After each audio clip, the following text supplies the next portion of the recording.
Namaste. In today's class 6 science, we will be learning about the human circulatory system. In the previous classes, we have learnt about the digestive system and the respiratory system. In digestive system, the food is digested and the nutrients are absorbed into the blood. Now they have to be transported to each and every part of the body. The same even with the respiratory system. Here the exchange of gases takes place and oxygen needs to be transported to all the different parts of the body. So this is mainly done by the blood, and blood is pumped by the heart, and the blood is transported through the different tube-like structures which are called as the blood vessels. So today we are going to learn about all three organs which actually form the human circulatory system. So the main function of human circulatory system is to transport the different materials in the body. Not only this, even the waste materials that are being produced in different organs of our body are also eliminated by the transportation of them through this circulatory system. Now, what are the different organs that are involved in circulatory system? As discussed earlier, it is the heart, then the blood vessels, and then the blood. So these are the three important organs that actually form the circulatory system. Now we will be learning about them in detail. Now heart.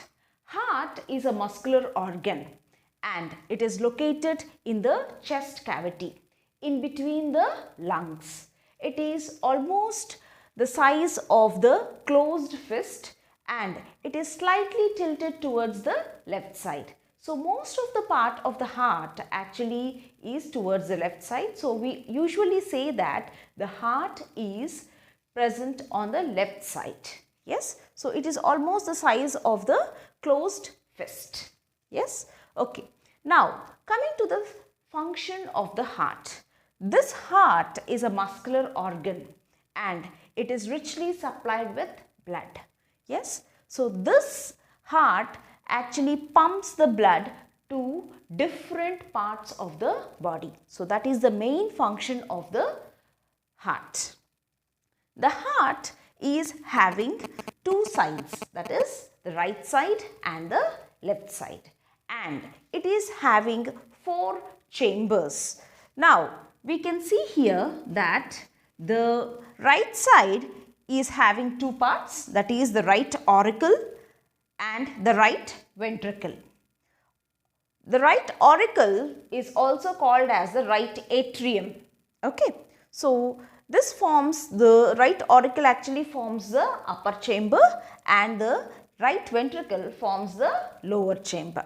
In the same way, in the left side of the heart, we also see the left auricle or the left atrium and the left ventricle. The left auricle is the upper chamber and then the left ventricle is the lower chamber. So basically it has got two sides, right side and left side, and then upper chambers are called as the auricles or the atriums and the lower chambers are called as the ventricles. So this heart actually helps in pumping the blood to different parts of the body. Right. Now coming to the next organ, that is nothing but the blood vessels. Now these blood vessels are of three types. They are arteries, veins and capillaries. Arteries are the pipe-like structures which actually take the blood away from heart. Usually children, these arteries carry the oxygenated blood. Yes. Okay. Now coming to the veins, they bring the blood to the heart from different parts of the body. Okay. So such type of blood vessels are called as the veins.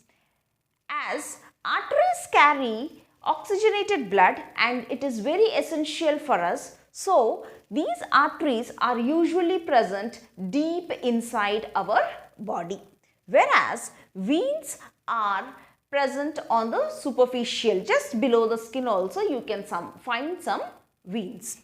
Yes, so arteries are quite elastic and help in transport of the oxygenated blood.